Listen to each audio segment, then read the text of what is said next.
un ancien président ira derrière les barreaux.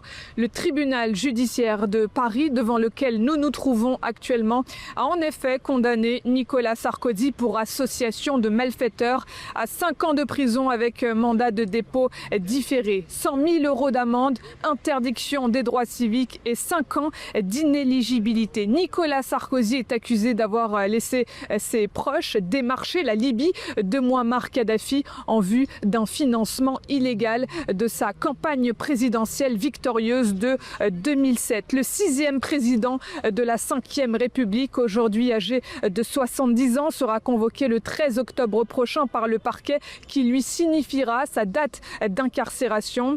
Nicolas Sarkozy a rapidement réagi à ce verdict. Il a dénoncé une justice insupportable et annoncé faire appel de cette décision. Mesdames et messieurs, ce qui s'est passé aujourd'hui dans cette salle du tribunal correctionnel de Paris est d'une gravité extrême pour l'état de droit,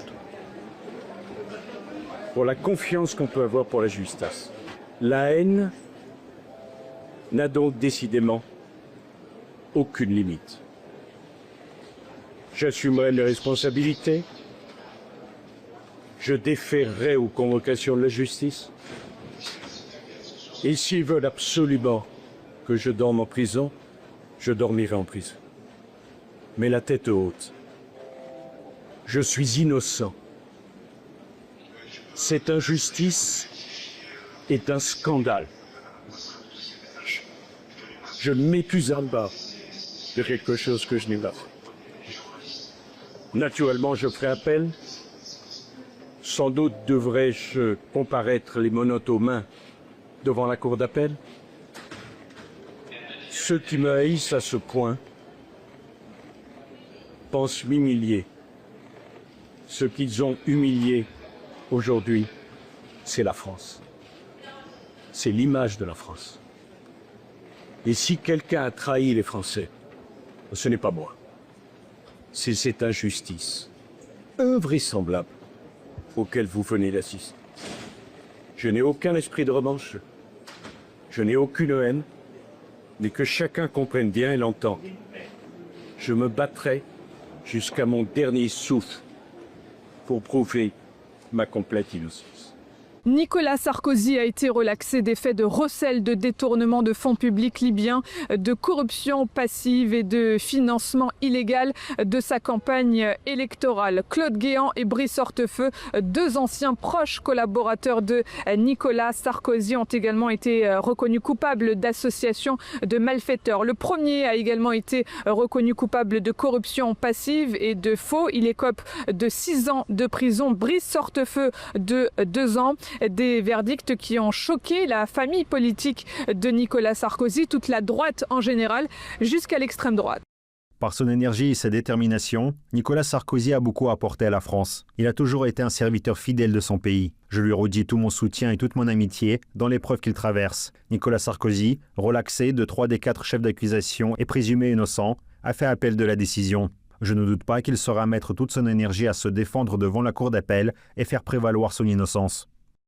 Au-delà de la personne de l'ancien président Nicolas Sarkozy, la négation du double degré de juridiction par la voie de la généralisation de l'exécution provisoire par certaines juridictions représente un grand danger au regard des grands principes de notre droit, au premier rang desquels se trouve la présomption d'innocence. Max Brisson, sénateur républicain des Pyrénées-Atlantiques, va plus loin et demande à Emmanuel Macron de gracier Nicolas Sarkozy. Alors que la justice indique que Nicolas Sarkozy n'a reçu aucun centime d'argent libyen, elle a sorti son verdict d'une condamnation de 5 ans de prison ferme. Je demande au président de la République Emmanuel Macron la grâce du président Sarkozy. C'est indispensable pour la dignité d'un homme, la fonction présidentielle et nos institutions. J'apporte tout mon soutien au président Sarkozy et à sa famille.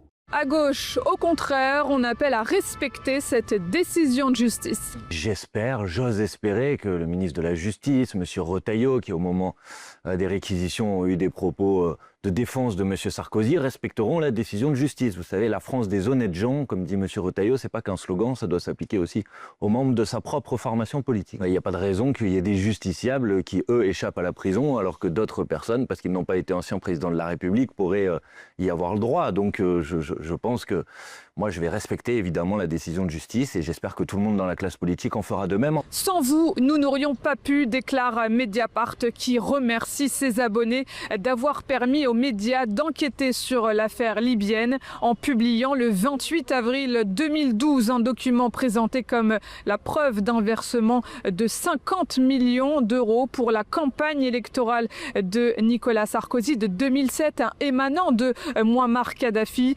Mediapart a fait éclater l'affaire qui a donc abouti ce jeudi à la condamnation de l'ancien chef d'État à 5 ans de prison. Quelque peu rancunière, la femme de Nicolas Sarkozy, Carla Bruni, a arraché la bonnette, la mousse de protection du micro de Mediapart à la fin de la déclaration presse de son mari. C'était en fin de matinée. Quand Mediapart a révélé l'affaire libyenne en 2011, personne n'y croyait. 14 ans et quelques 160 articles plus tard, certains doutent encore, tant les faits défient le sens commun. Nicolas Sarkozy a été condamné à 5 ans de prison, avec mandat de dépôt à effet différé, pour association de malfaiteurs. Que pensent les Français de la condamnation à de la prison ferme d'un ancien chef d'État? Écoutez ces quelques réactions. Je trouve ça un peu choquant parce qu'en soi, c'est quand même quelqu'un qui nous a représenté à l'international, qui a représenté tous les Français. Normalement, on devrait faire en sorte qu'ils aient tous un casier vierge. Après, c'est après son mandat, donc bon, c'est pas pendant son mandat, mais même s'il peut pas. Mais je trouve ça quand même assez choquant. Et après, c'est bien qu'il fasse de la prison, comme il a toujours dit, il fallait durcir les lois et durcir les sanctions. Il a commis un délit comme tout le monde. C'est pas parce qu'il est président qu'il n'a pas à ne pas aller derrière les barreaux. Ouais. Est-ce que vous dites pas que quelque part ça ternit l'image de la France de voir qu'un ancien président se retrouve derrière les barreaux?